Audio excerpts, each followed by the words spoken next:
ಇರಬೇಕು ಇರಬೇಕು ಇಲ್ಲದಿರಬೇಕು ಹರಿದಾಸರು ಸಂಸಾರದೊಳಗೆ. ಇರಬೇಕು ಇರಬೇಕು ಇಲ್ಲದಿರಬೇಕು ಹರಿದಾಸರು ಸಂಸಾರದೊಳಗೆ.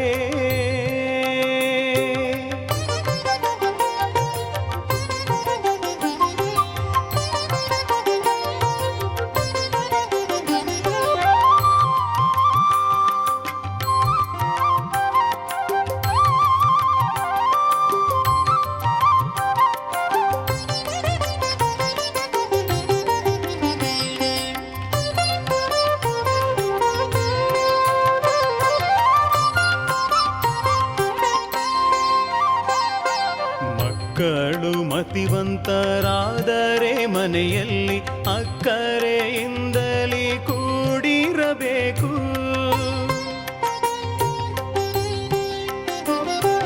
ಮಕ್ಕಳು ಮತಿವಂತರಾದರೆ ಮನೆಯಲ್ಲಿ ಅಕ್ಕರೆಯಿಂದಲೇ ಕೂಡಿರಬೇಕು.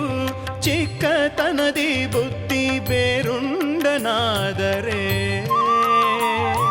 ಚಿಕ್ಕತನದಿ ಬುದ್ಧಿ ಬೇರುಂಡನಾದರೆ ಗಕ್ಕನೆ ಅಲ್ಲಿಂದ ಹೊರಗಾಗಬೇಕು. ಇರಬೇಕು ಇರಬೇಕು ಇಲ್ಲದಿರಬೇಕು ಹರಿದಾಸರು ಸಂಸಾರದೊಳಗೆ. ಇರಬೇಕು ಇರಬೇಕು ಇಲ್ಲದಿರಬೇಕು ಹರಿದಾಸರು ಸಂಸಾರದೊಳಗೆ.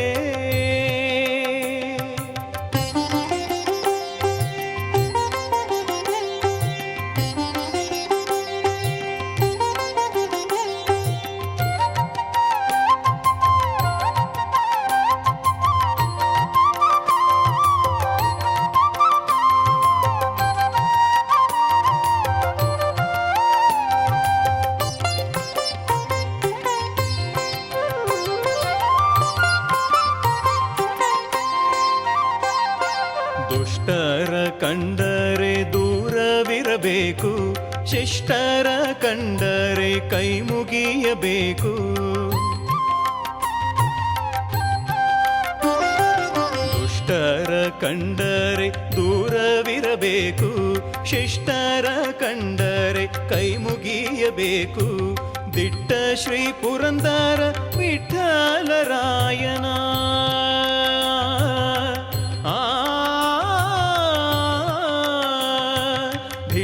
ಶ್ರೀ ಪುರಂದರ ವಿಠ್ಠಲರಾಯನ ಗಟ್ಟಿಯಾಗಿ ನಿರುತ ನೆರೆ ನಂಬಬೇಕು. ಇರಬೇಕು ಇರಬೇಕು ಇಲ್ಲದಿರಬೇಕು ಹರಿದಾಸರು ಸಂಸಾರದೊಳಗೆ. ಇರಬೇಕು ಇರಬೇಕು ಇಲ್ಲದಿರಬೇಕು ಹರಿದಾಸರು ಸಂಸಾರದೊಳಗೆ.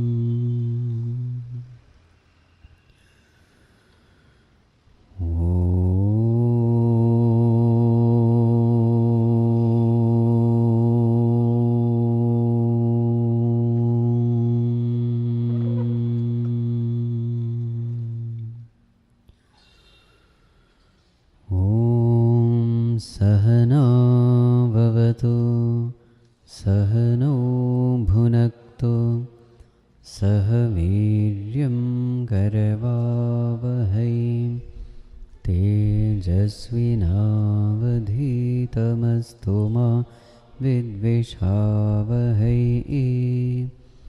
ॐ शान्ति शान्ति शान्तिः।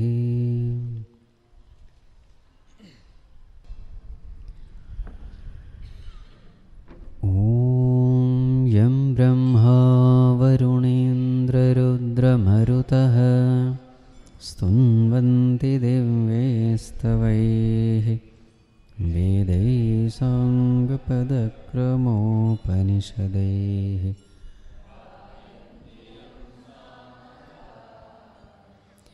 ध्यानावस्थिततद्गतेन मनसा पश्यन्ति यं योगिनः यस्यान्तं न विदुःसुरासुरगणाः देवाय तस्मै नमः देवाय तस्मै नमः.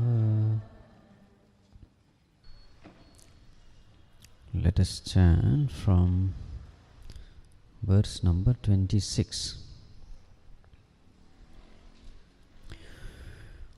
Ashvattha sarvavrikshanam devarshinam cha naradaha gandharvanam chitrarathah siddhanam kapilo munihi उच्चैश्रवसमश्वानां विद्धि माममृतोद्भवम् ऐरावतं गजेन्द्राणां नराणां च नराधिपम् आयुधानामहं वज्रं धेनूनामस्मि कामधुक् प्रजनश्चास्मि कन्दर्पः मस्मि वासुकिः अनन्तश्चास्मि नागानां वरुणो यादसामहं पितॄणामर्यमा चास्मि यमः संयमतामहं प्रह्लादश्चास्मि दैत्यानां कालः कलयतामहम् मृगाणां च मृगेन्द्रोऽहं वैनतेयश्च पक्षिणाम्. So the topic of Divya Vibhuti of Bhagavan is going on, where Bhagavan is training us how to see the divine manifestation in the whole world. Whatever we see is Vibhuti of the Lord. Now, why is it called Divya Vibhuti? Divyaha hi Atma Vibhutayah. So when we see God in that particular manifestation, then it becomes Divya Vibhuti. For example, in ocean, when you see only ocean, there is only Vibhuti. But when you remember that Lord, then it becomes Divya Vibhuti, divine. Anything which makes us remember the Lord is divine. Right, so up to verse number 30 we have seen. Now we will see 31. Pavanah pavatāmasmi Rāma-shastrabhrtāmaham Jhashanam Makaraschaasmi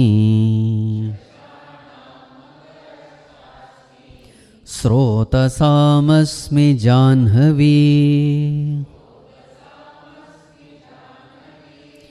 Pavanah pavatāmasmi Rāma-shastrabhrtāmaham Jhashanam Makaraschaasmi Srotasamasmi Jāhnavī. Pavanaha pavatam asmi. Among the purifiers, I am the wind. So earlier, fire was also named. Agni Devata was mentioned. So we saw how Agni is a great purifier. So here Bhagavan says even the wind is also purifier. How? So any room which has some foul smell, etc., you open all the windows and allow the wind to pass, and then all that smell goes away. Any foul smelling thing, you keep it outside, all that smell goes away. So in that way, yes, it's a great purifier. But even if you see the technique of pranayama, in this pranayama also, what are you doing? You are taking the air inside through deep breathing. So in Yoga Shastra it is said, Sharira Mala, the impurities of the body should be removed. Sharira Mala Nivritti Pranayamena, through pranayama. And that is also true. So when we take deep breaths, the carbon dioxide is taken out, oxygen is taken in, the lungs become purified, all the toxins are thrown out, and the body becomes healthy. So that way also it is a great purifier. Pavanaf pavatamasmi Ramaha shastrabhrutamaham. Shastrabhrutam, among all those who wield weapon, shastra. What is the difference between astra and shastra? As means to throw. So any weapon which is thrown is astra. Like for example, spear. What is shastra? Anything which is wielded, which is held, then that is shastra. For example, gada, mace. You hold it and then fight. So this is the difference between astra and shastra. So what is being said? Among all the wielders of weapons, I am Rama. So we all know the greatness of Rama. It is said that Bhagwan's arrow is infallible. It never misses the target. The power of arrows of Bhagwan is well known in Ramayana also. So when Sugriva was hiding in the Rishyamukha mountain, and even he was told, so he was hiding because he was afraid of Vali. And Sugriva at that time thought that the most powerful person in the whole world is Vali only. Nobody could defeat Vali. That was the kind of understanding which he had. But even when he was told that no, Ramchandraji is Sakshat Bhagwan himself, he can kill him, he did not believe. So finally Bhagwan had to go through a test. And what is that test? That Saptasala Vrikshas were there, some 7 trees, huge trees. So there it is said, Bhagwan with one arrow cuts all the tree down. And then this arrow comes back and falls back into his quiver. So it is only then that Sugriva believes the strength of Rama. Yes, this person can indeed kill Vali. Till then he had no faith. So this is the power of Bhagwan's Bāna. When Hanumanji was flying over that ocean, so in Tulsi Ramayana is a beautiful written, Hanumanji was flying like the Amogha Bāna of Sri Ramchandraji. The infallible arrow. This was how Hanumanji was compared when he was flying over the ocean. This is a beautiful comparison because, see, when the arrow flies, who decides the direction of this arrow? The shooter. Who decides the power of this arrow? The shooter. The direction, the speed, who chooses the arrow? The shooter. But when the arrow goes and hits the target, you don't see the shooter, you only see the arrow. Who has shot it? You don't know. But it is the arrow which does the work. The doer is unseen. That's why Hanumanji was compared with Bhagwan Ramchandraji. Meaning, Hanumanji acted as though I am a mere instrument in the hands of the Lord. This was his attitude. He never felt that I am the one who is going to do everything. No, this I was never there. Ahankara was never there. He felt, Bhagwan, I am only your instrument. So to that extent, Hanumanji had attained perfection. He had become like the arrow of Bhagavan without any sense of doership. And the rest we know what Hanumanji did, how successful his mission was. Rama Shastra Bhritamaham. Very many times people ask this question. Why do your gods and goddesses in Hinduism, they wield weapon? What is the need? God is supposed to be compassionate, loving, an embodiment of mercy, etc. Why your God should wield a weapon? So what is the answer we give? We have no answer. This is the tragedy of Hindus. We have no idea whatever scriptures are, who our gods are, why they do what they do, we have no answer. And it's a good question. Why should gods carry weapon? Every god has some or the other weapon. Vishnu has that Su-darshana chakra. Lord Shiva has Trishula. Every god you will find something or the other. Isn't it? So what is the answer we give? The answer we give is, so what is the way in which a person has to brought into the path of righteousness? The 4 ways you all know. Sama, Dana, Bheda and Danda. What is Sama? The peaceful method. What is a peaceful method? Right education is the peaceful method. Why a person should walk the path of truth, walk the path of righteousness? So it has to be taught. Teaching has to be given. This is the first. In fact, the Brahmanas, the intelligent class, their job is to do this, to teach, to give right education. And thus, when you educate the masses, they understand, okay, this is the best path, let us go. Then the second one is Dana. What is Dana? If you walk the path of righteousness, what are the benefits you will get? This he must be convinced. By walking the path of righteousness, I am the one who is going to get benefited. This is called as Dana. He must know, what am I going to get? What is Bheda? What is it that I lose when I don't walk that path? When I walk the path of unrighteousness, what is that I lose? So you'll have to scare people also. If you don't walk this path, these are the things, this is how you are going to suffer. That is Bheda. Sama, Dana, Bheda, and suppose even then he doesn't understand. He says, no, I am going to walk this path only. Now, when a person walks the path of righteousness, what happens? Not only that he suffers, he makes everybody else suffer. So then, what is the responsibility of the people who hold power, the kings, etc.? What is the responsibility? The responsibility is punish him. Give him proper punishment. Those people who can't understand the peaceful means, such a person has to be punished. This is called as Danda.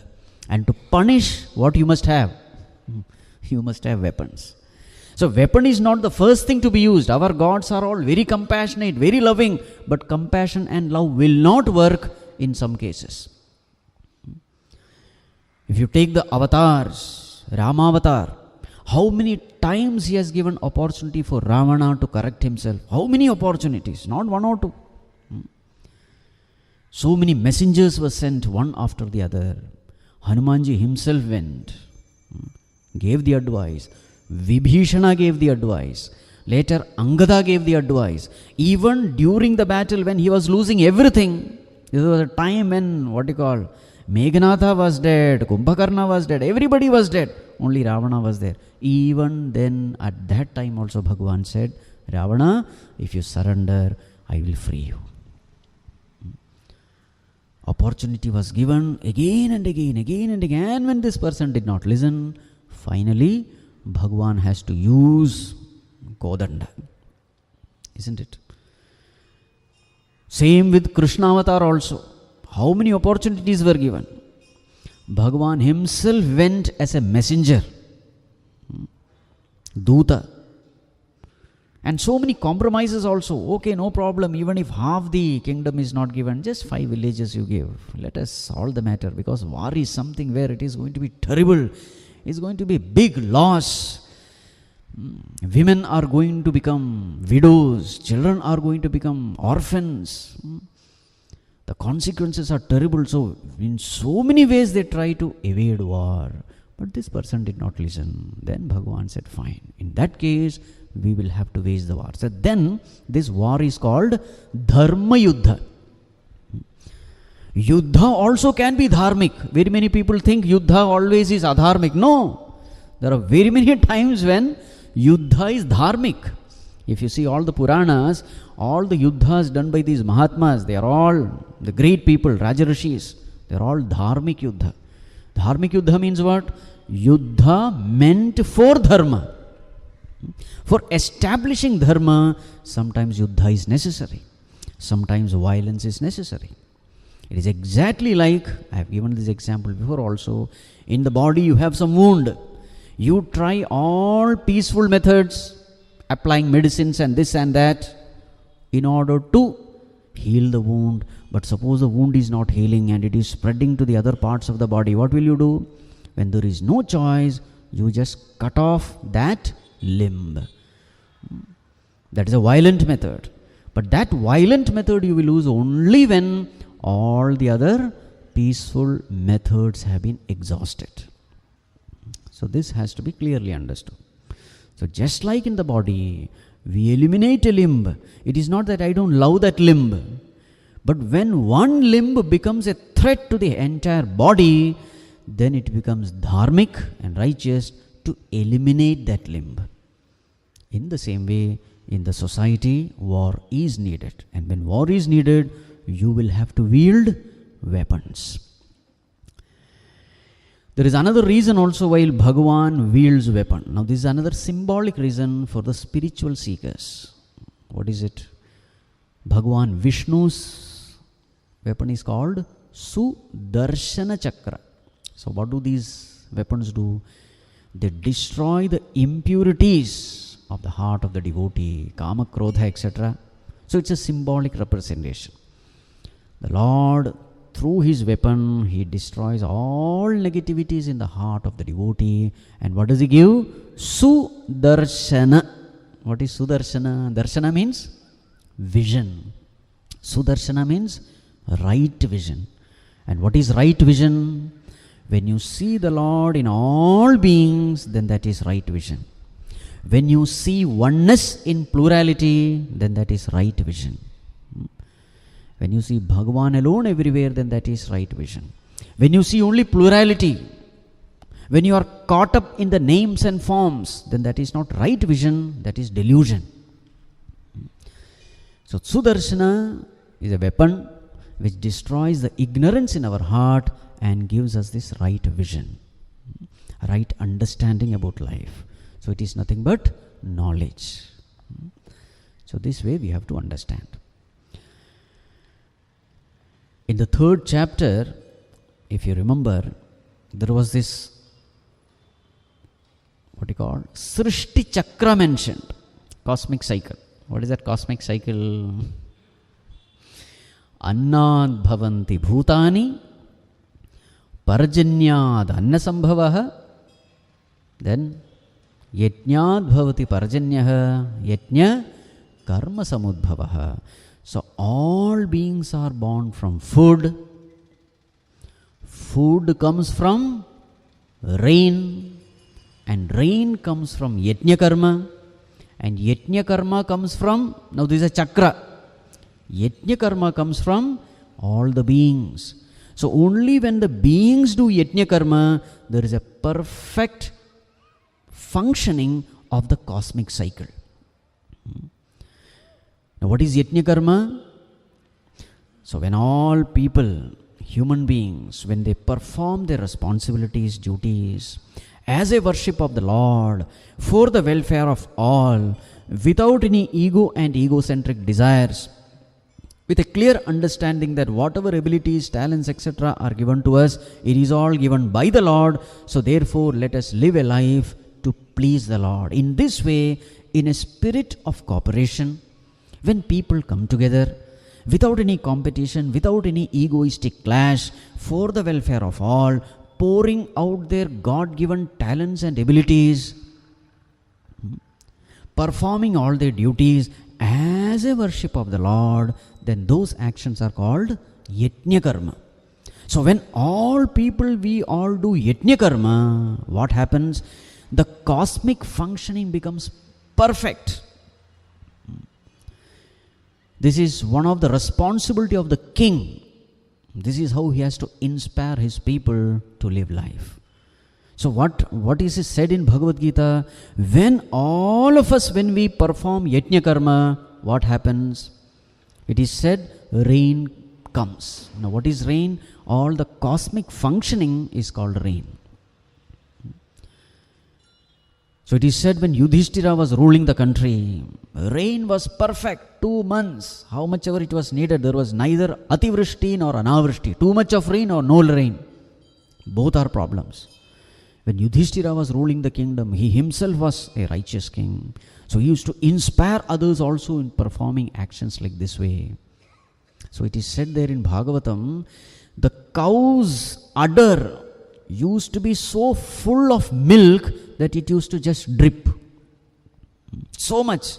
Means even after calves drinking, there was so much of milk available. So in this way, everything. The trees were always laden with fruits, etc. There was so much of plenty and prosperity. There was so much of material prosperity.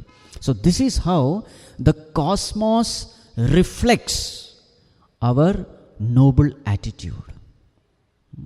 This we see in a very small, region also. One person, if he has that Yajña bhava, he creates a heaven. Maybe in his false family or in a community. It is true. So just imagine if all people are inspired to work this way, with that Yajña bhava, with that spirit of sacrifice, what will happen to this world? It becomes a heaven upon earth. And the cosmos also reflects it. So that's what we say, Rama-rajya, etc. People are so truthful. In Kerala, we have that Mahabali story also. It is said when he was ruling the kingdom, people used to keep the doors open because they knew there was no thief. Nobody would steal. The doors were always open. Just imagine.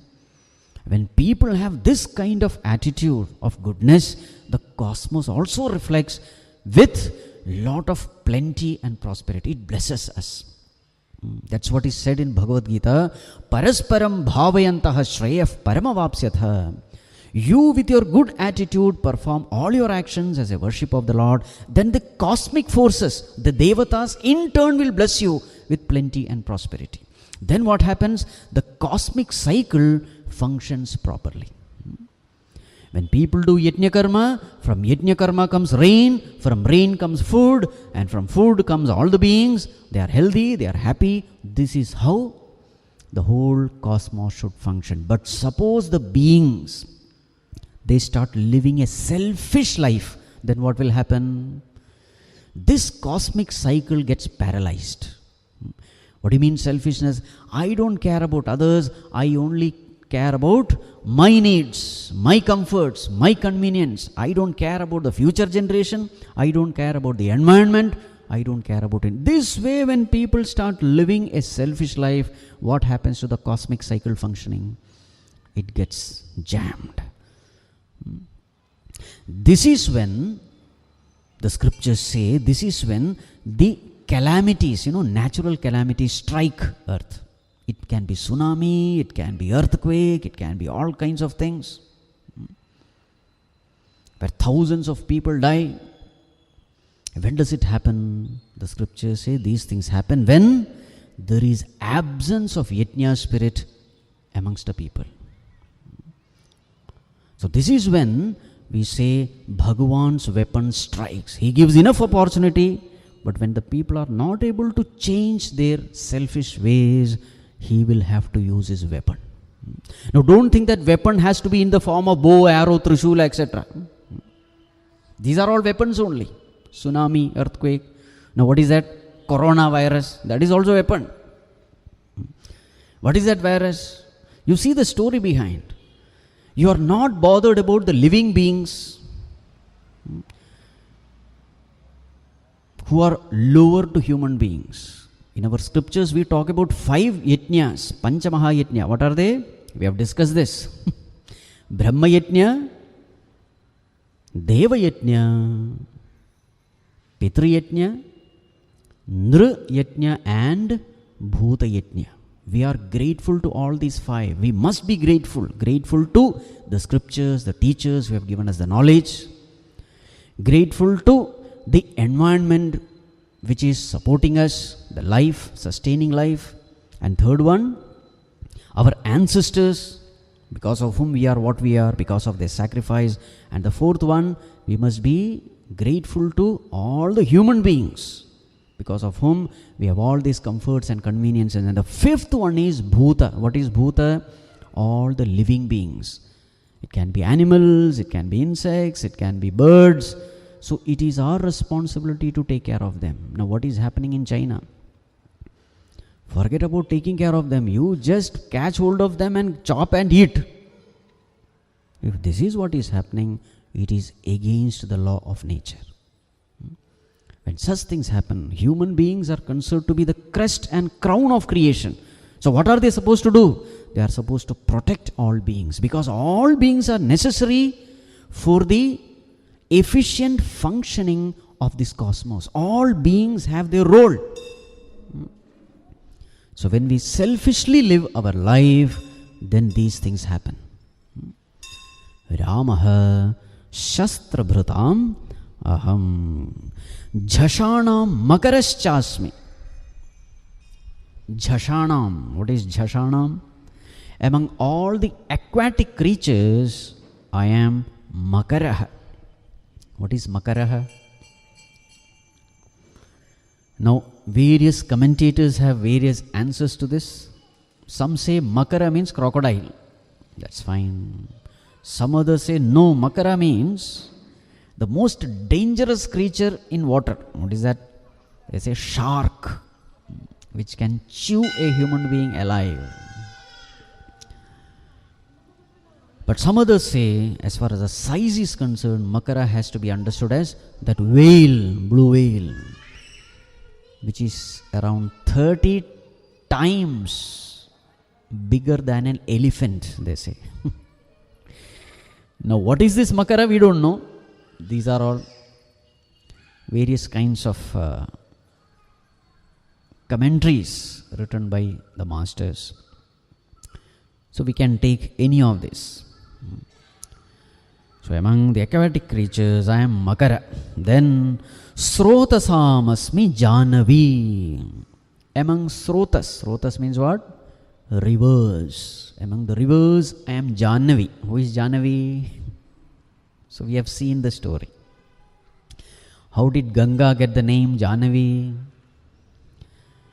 Jñāna was that rishi who drank the entire river, and finally, because of the request of Bhagirath, he left the river through his ears. So therefore, since Gangā came out of Jñāna rishi, her name became Jāhnavī. Now, it has got a spiritual symbolic meaning also. What is the meaning? This Gangā, in our scriptures, we symbolically consider Gangā as Jñāna Gangā. Jñāna Gangā. It represents knowledge. So this Jñāna rishi drinks the whole Gangā. Means what? This is the job of a guru, who was once upon a time a Shishya. So this Guru Shishya Parampara continues. So what are we supposed to do? You drink the whole Gangā. Meaning what? You take that knowledge and stomach it. Keeping in the stomach means what is the job of stomach? To digest. So what are we supposed to do? Gain the knowledge, assimilate it. Let not the knowledge remain merely as information. When you read the book, it is a mere information.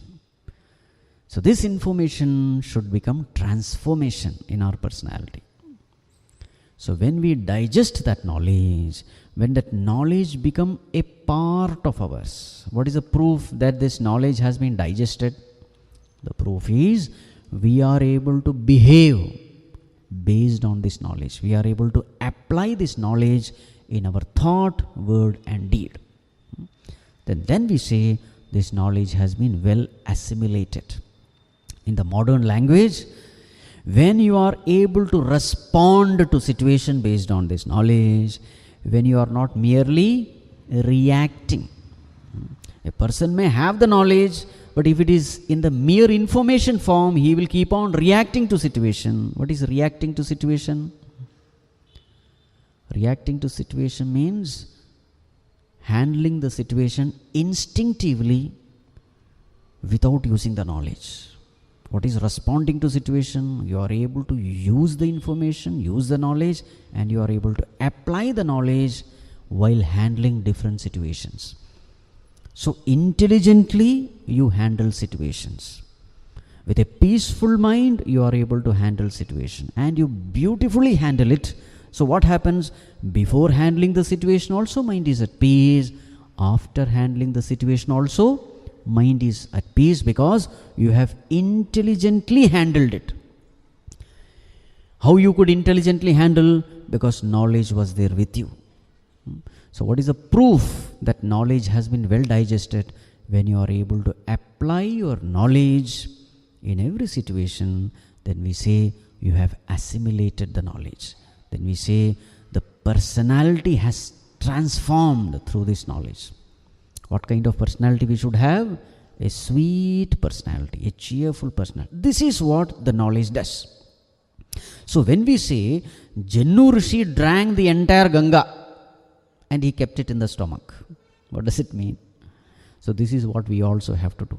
Scriptural knowledge we have to assimilate. Now that you have the knowledge, how are you going to give to the next generation? You have to give in such a way that they are able to listen. So Jñāna rishi gave it through the years. Means what? He made this knowledge available for listening to his disciples. Because this knowledge is such that this can be transferred only through Shravanam. Listening is the main thing. Any knowledge for that matter, you listen and learn. So this Shravanam is very, very important. In Navabhida Bhakti also first is Shravanam only. Shravanam Kirtanam Vishnoho, Smaranam Padasevanam, it goes. Shravanam. Even in this knowledge-based tradition also we find Shravanam, Mananam, Nididhyasana. The first step is Shravanam. You listen. You listen to the scriptures. This is the first step. And among the three stages, which is the most important? This first step is the most important. Because suppose you have not listened properly, then the next two will never happen. On what will you reflect upon? Whatever you have listened. So listening should be proper. Listening should be perfect. So among the three, this Shravanam is the most important. Based on what you have heard, you do mananam, you do reflection. And based on what you have heard, you do nididhyasanam also. So all those things happen only when Shravanam is perfect. So this is the message. When we say Jñāna rishi gave this, what you call Gangā, through the years. See, story, but deep down, you'll find so much of philosophy there. Now this Gangā is compared with Jñāna Gangā because so much of similarities. What are the similarities? Where is this Gangā coming from? So the worldly Gangā, it comes from the Jata of Shiva. Isn't it? As a stream it is flowing down. So too, this Jñāna Gangā also comes from whom? Lord Shiva. Which is that verse? Sadāshiva-samārambhām Shankarācārya-madhyamām Asmadācārya-paryantam Vande Guru Paramparam. Vande Guru Paramparam. My prostration to this parampara of gurus. Sadāshiva-samārambhām. This parampara, where did it originate from? From Sadāshiva, the Supreme Lord, Lord Shiva. The knowledge has to be given by the Lord only. Lord alone can be the first giver. Why? He is the one who has created the world. He is the one who has created all beings. So naturally the knowledge about creation only He will have. So the knowledge has to come from Shiva. So this is similarity. The ordinary Ganga also starts from the Jata of Shiva. Jnana Ganga also has to start from Bhagavan. This is number one. Number two. This Ganga flows from higher level to the lower level. And this is the nature of water. Water always flows from higher to the lower. So too with Jnana Ganga also. Jnana Ganga flows from the Guru to Shishya, Para to Apara, higher to the lower. That's why we all the Shishyas, they sit at the feet of the teacher, so that level. And when we prostrate also, we prostrate at the feet of the teacher. What is prostration? Our head is kept at the lowest part of Guru, so that the difference is maximum. The water flow is more powerful when there is difference in height. So to here also. To the extent the disciple is humble, to that extent the jnanam will flow. To the extent we are lower, knowledge comes and occupies our heart. Just like the ocean. Why ocean has so much of water? Ocean has so much of water because it is at the lowest level. If you are at the lowest level, the knowledge has to come to you. In fact, the knowledge that we gain has much more to do with our attitude than any other factor. This is something interesting. If our attitude is right, any knowledge will reveal itself. And this is a message we have to gain from that story of Ekalavya. What is the story of Ekalavya? He went to the teacher, Dronacharya. Dronacharya said, "No, I am not going to teach you. Go away." He went away, but he did not stop there. What did he do? He made a clay model of his teacher. And then, before practicing, he would worship him. And with that worship, with that humility, with that heart filled with devotion, he would practice. Whatever little he knew, he would practice. And then what happened? What happened? He became even better than Arjuna, who was the dearest Shishya of Dronacharya. Dronacharya was amazed. How did you know? Who is your teacher? This is what he asked. When he found that this boy, shoots arrow into that dog's mouth, even the least bit of wound inside the mouth of that dog, Dronacharya was stunned. Who taught you? Who is your teacher? What did Ekalavya say? You are my teacher. That is impossible. I never taught you. I don't remember teaching a disciple like you. He said, no. Then he says this. Now this story is beautiful because who taught Ekalavya? Really speaking, nobody. But then how did he gain this knowledge? He gained this knowledge because his heart was so pure, full of humility, full of devotion. Now that heart, remember where is Bhagavan seated? He is seated right in our heart. So who is that Bhagavan? He is omniscient. Sarvajña he is. He knows everything. That Lord sitting in our heart reveals everything, whatever we need. In this very same chapter that verse comes. Teshamevanukampartham ahamatñānajam tamaha nāshayāmi atmabhāvastah jnānadīpena bhāsudha. I light the lamp of knowledge remaining in the heart of the devotee. So this lamp of knowledge need not be always self-knowledge. Please remember. Now Ekalavya wanted the knowledge of archery. Bhagavan is right there in the heart. He gave that knowledge. That Lord who is there in the heart, who is omniscient, who can bless us with anything, He gave this knowledge. Right? So the most important thing is our attitude. You see, what a beautiful culture we have. Nowadays the teachers enter the class. I don't know whether they say good morning or not. Do they say that? Do they say? I don't know. Anyway. Do they stand up? No. The professor comes, students are there sitting only. They don't even bother. The professor is also not interested. He has to finish his syllabus. He writes down something on the board or some PowerPoint presentation or whatever, and he goes away. He is also not bothered about the students. Students are also not bothered about the professor. Look at the kind of education system we have now. Whereas in those times, what was the kind of education system? The most important thing was heart. Both of them would come together and everything would start with prayer. The first thing they do was prayer. The kind of prayer which we chant, Om Sahana Vavatu, Sahano Bhunattu, Sahaviryam Karavavahi. What is that prayer?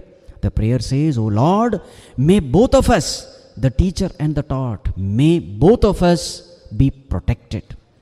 Saha now avatu, may we be protected. Sahana Vavatu, Sahanau Bhunaktu, O Lord, both of us may we enjoy this very process of learning. The teacher is teaching, the students are learning, this learning process is happening. May both of us enjoy this. Sahanau Bhunaktu. Then, Sahaviryam Karavavahi, may both of us put forth our best of efforts. The teacher must put forth the effort in trying to impart this knowledge, and the students are putting forth effort in trying to gain this knowledge. So both of them are putting forth their best of effort. Sahaviryam karavavahe. Tejasvinau avadhitamastu. O Lord, may this avadhitam, whatever we have learned, may it be tejasvi. What do you mean tejasvi? Whatever is taught, the students are able to understand, number one. Whatever is taught, they are able to remember, number two. And whatever is taught, they are able to apply that knowledge at the right time. When these three conditions are satisfied, we say that knowledge has become tejasvi, bright and brilliant. So what is the prayer? O Lord, tejasvinavadhitamas.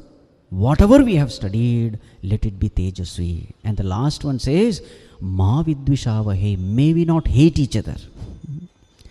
The teacher and the students, they are saying, O Lord, the teacher is saying, may I not hate my students. And the students are praying, O Lord, may we not hate our teacher. Meaning, let the whole process of learning happen in an environment of love, in an environment of peace, in an environment of harmony.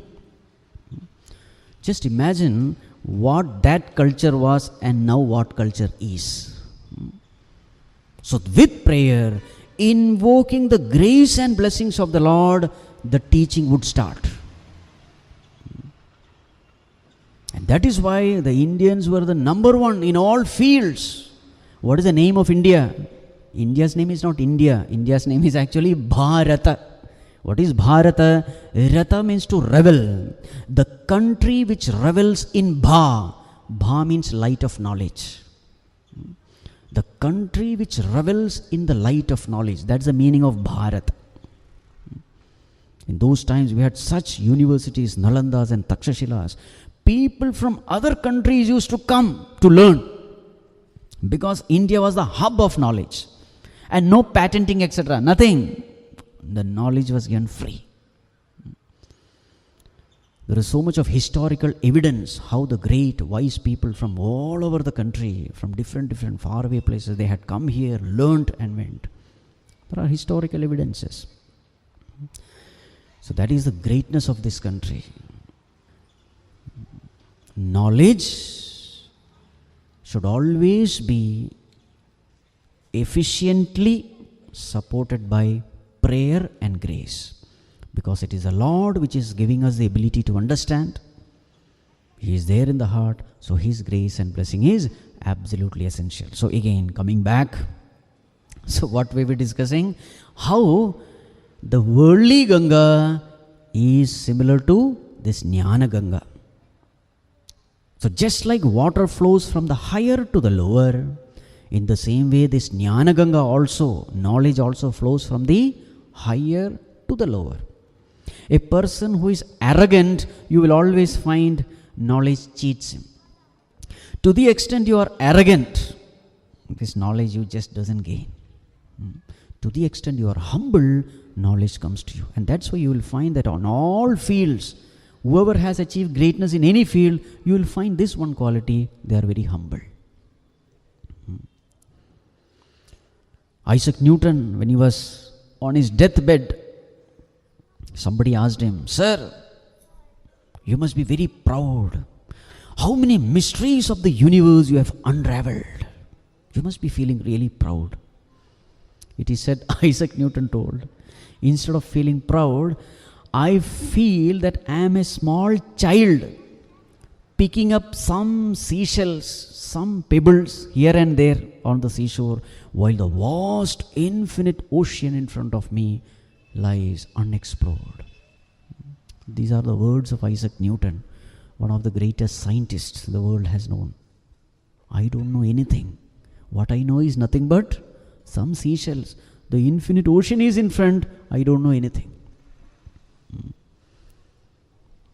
This is something which we find in all great people, humility. So this is the second one. The knowledge always flows from the higher to the lower. Then the third one is, as far as the worldly Ganga is concerned, you just take a bath, you are refreshed, isn't it? But if you have faith also, not only bodily you are refreshed, you also have feeling that all my sins are washed away. If you have faith, otherwise it doesn't work. What about Jnāna Gangā? Jnāna Gangā is also like that. Once you take a dip in Jnāna Gangā, you feel refreshed. Just compare your state of mind when you see some violent movie for 1-2 hours, etc. See the state of mind, how that mind is. Very disturbed. Yes or no?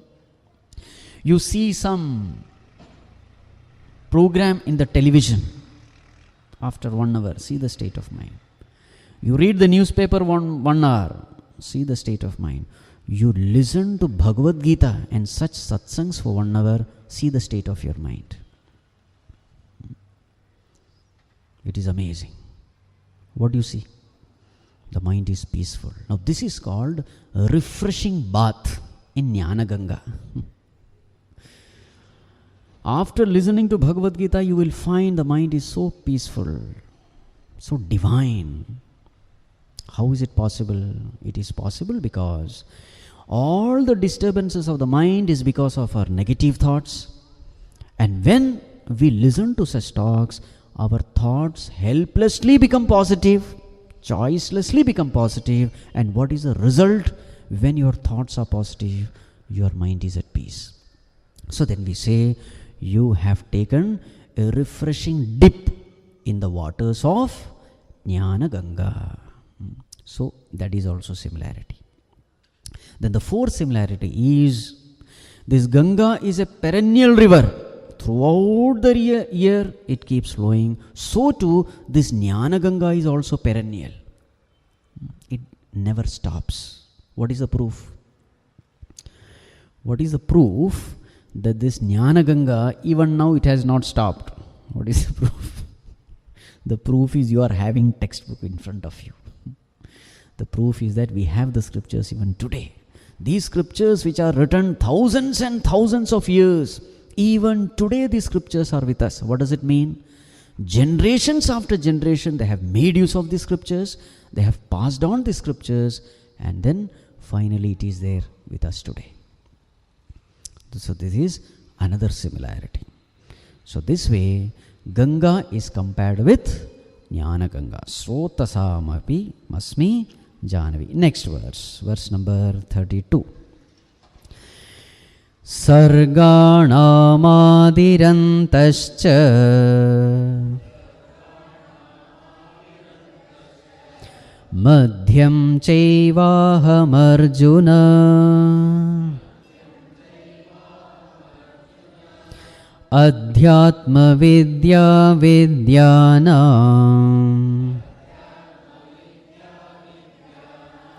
vādah pravadatāmaham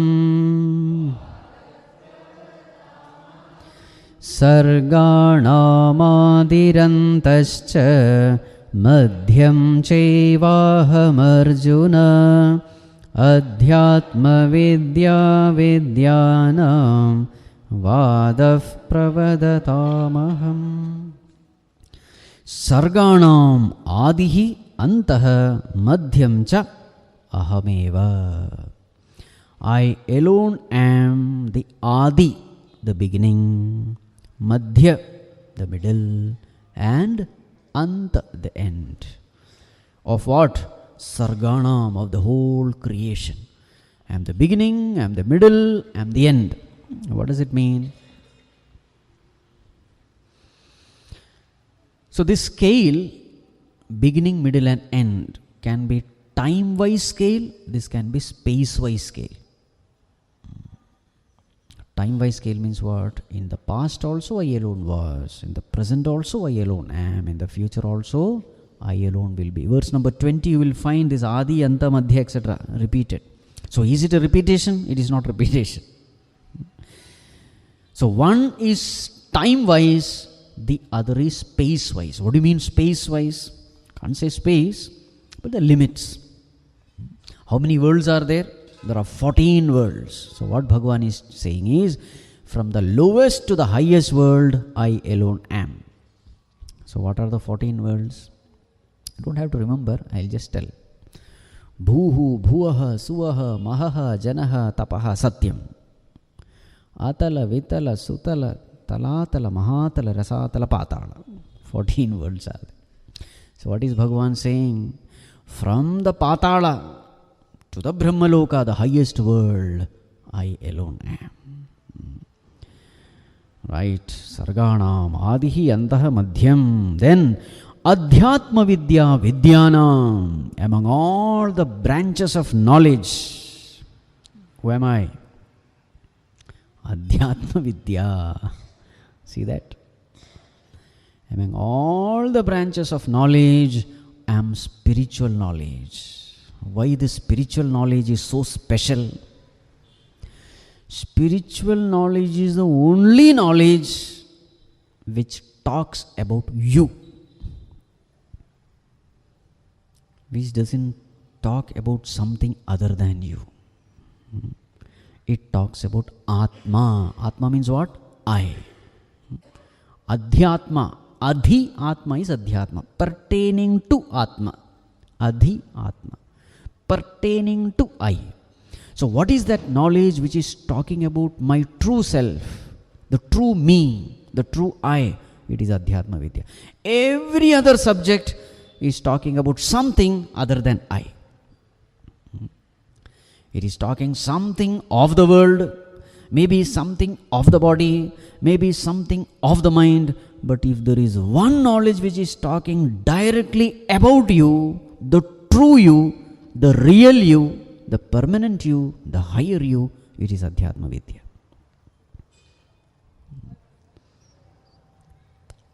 Adhyatma Vidya Vidyana. Now what is the benefit of gaining this knowledge? Oh, there is a big list.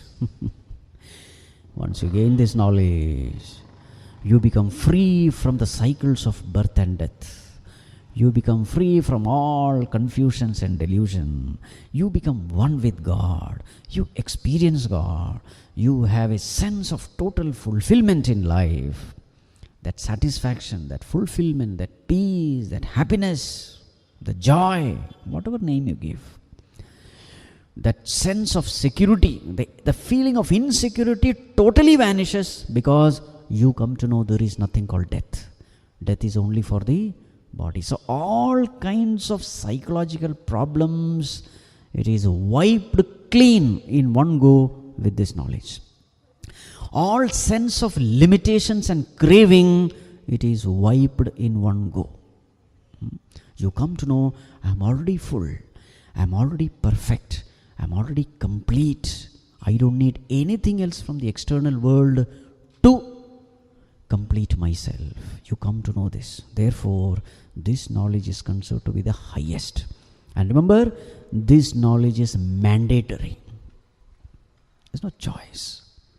Every other knowledge there is a choice. Physics, chemistry, maths is not necessary that you must study. But can you say, this is also choice? There's no choice here. Do you want peace? No, it's okay even if I am not at peace. How can you say that? Peace is something which we all crave for. Happiness is something which we all crave for, isn't it? Then this is the only way. Bhagavan says that knowledge is me. Adhyatma vidya vidyanam. Beautiful line. Then vadaha pravadatam aham. Among all the talking, when people talk to each other, that is pravadatam. Among all that, I am vadaha. So this also we had discussed very many times. What are the different kinds of discussions? So that also there is an elaborate discussion that has happened in our Shastras. How discussion should be and how discussion should not be.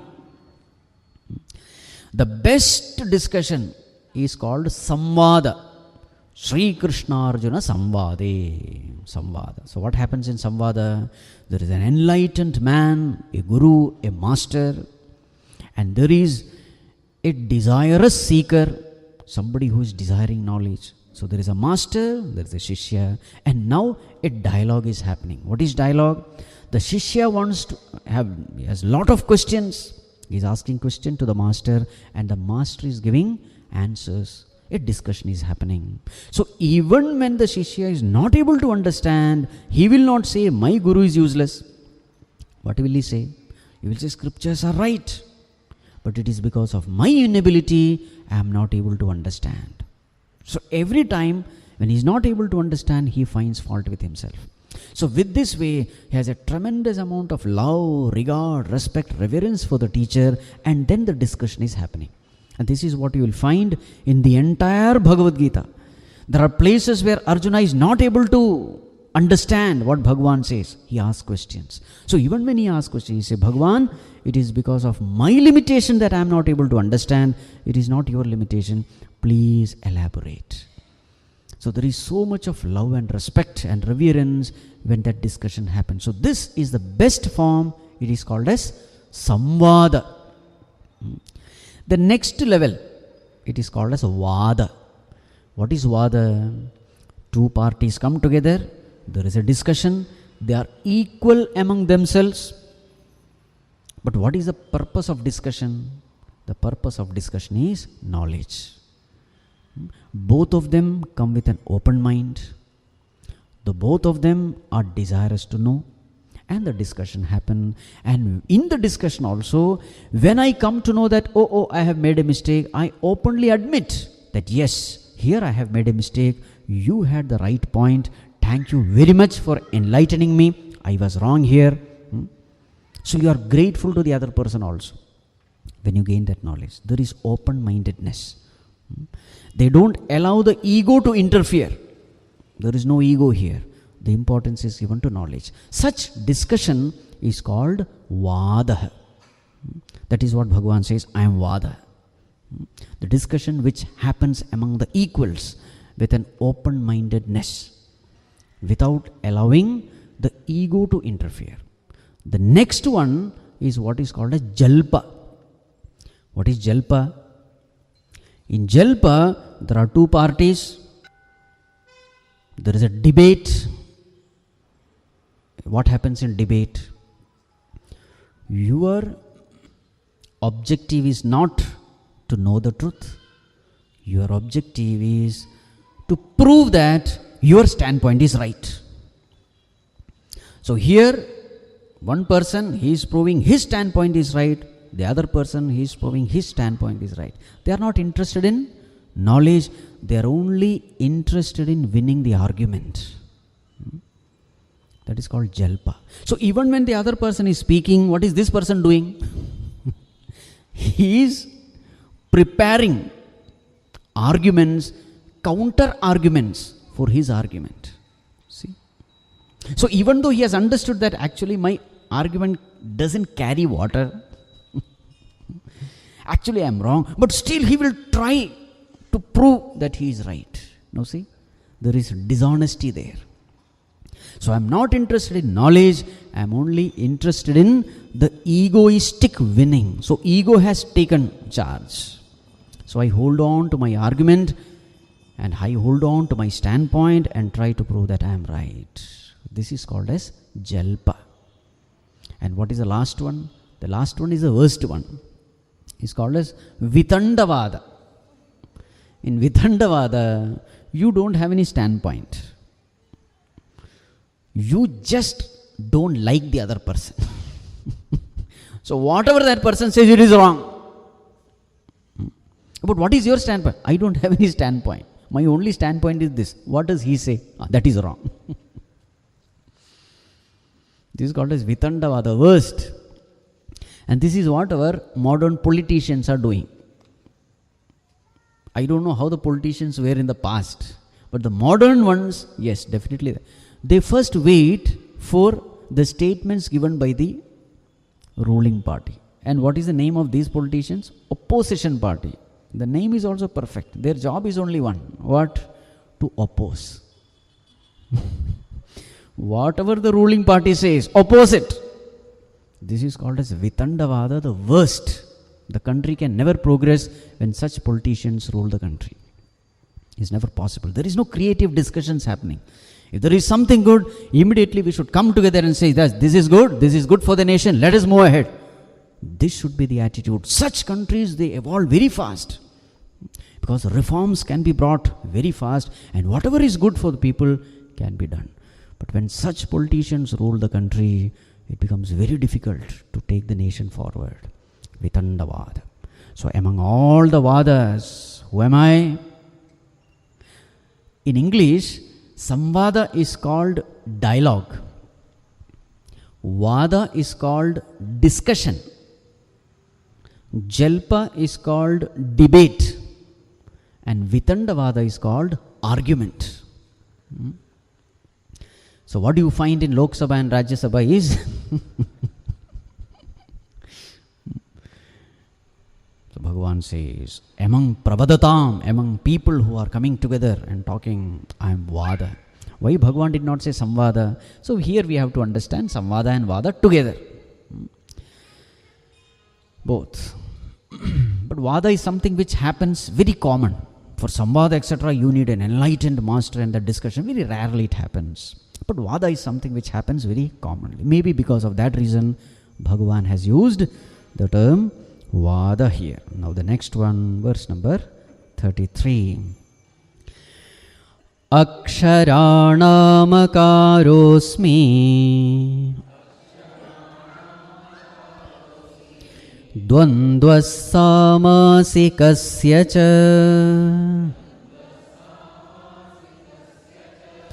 ahamevakshayah kalah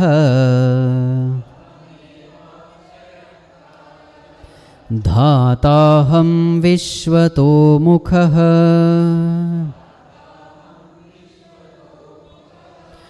aksharanamakarosmi dvandvasamasika cha ahamevakshayah kalah dhataham vishvato mukhah. Aksharanam akarah asmi. Among all the alphabets, aksharanam, who am I? Akara. Which is this akara? The first one. A, I, U, U. The first one is akara. Why akara?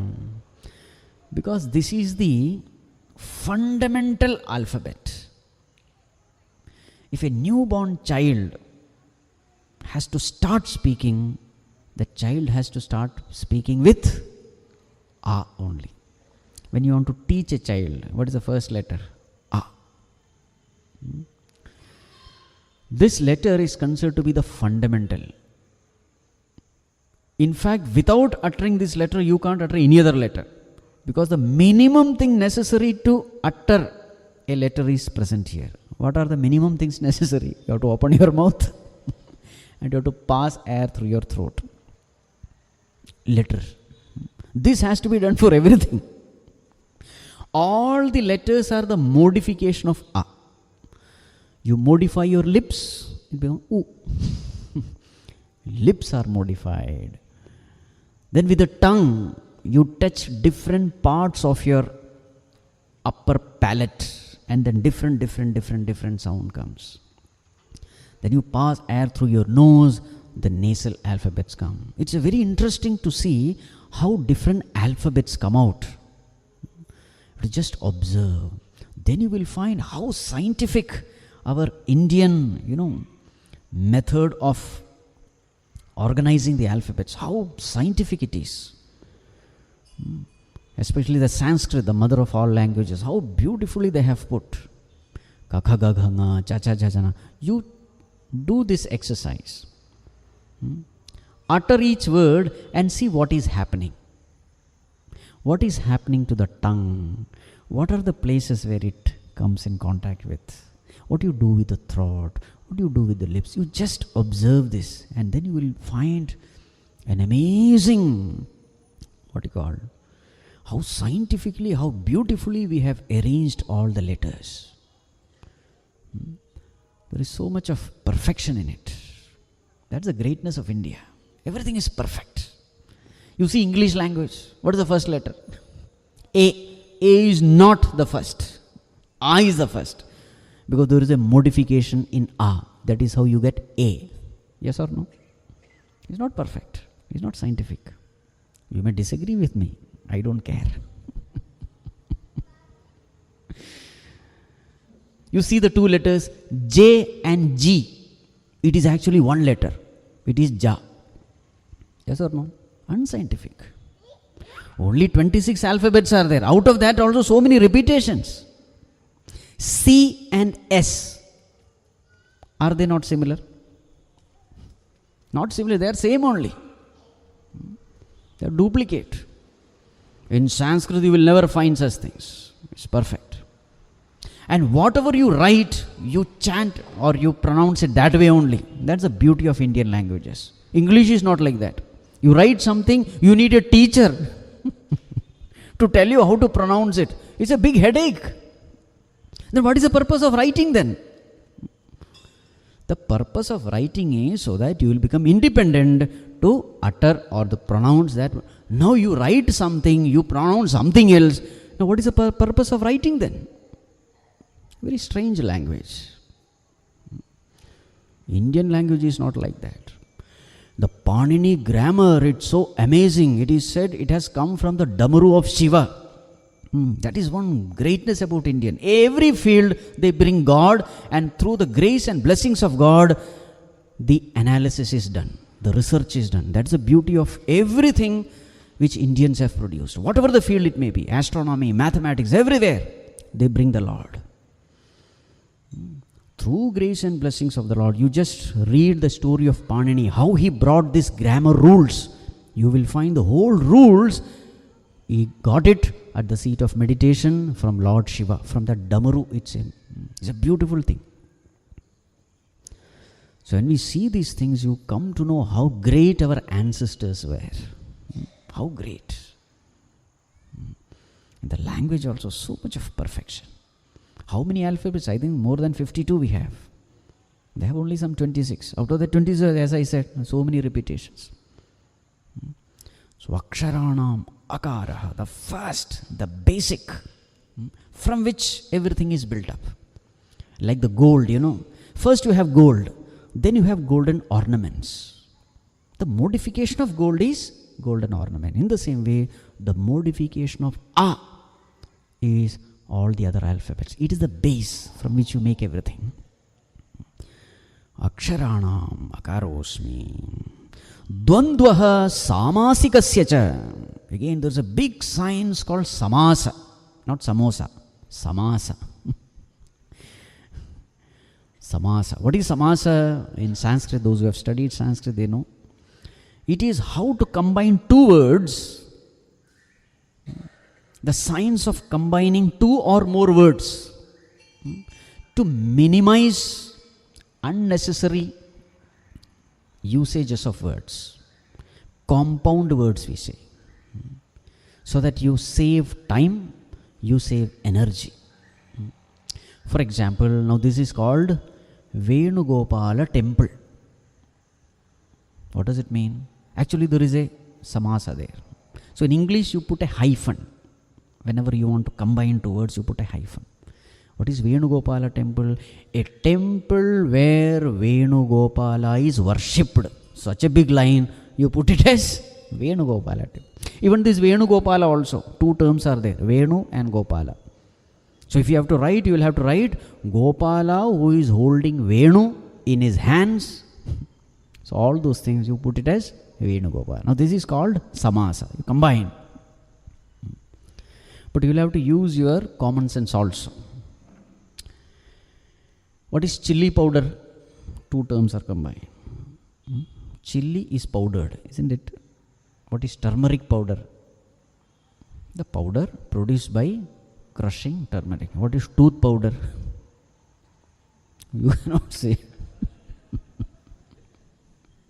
What is face powder? So little bit of common sense also has to be used, isn't it? Neem oil. You crush neem and the oil is. Hair oil. They are all compound words.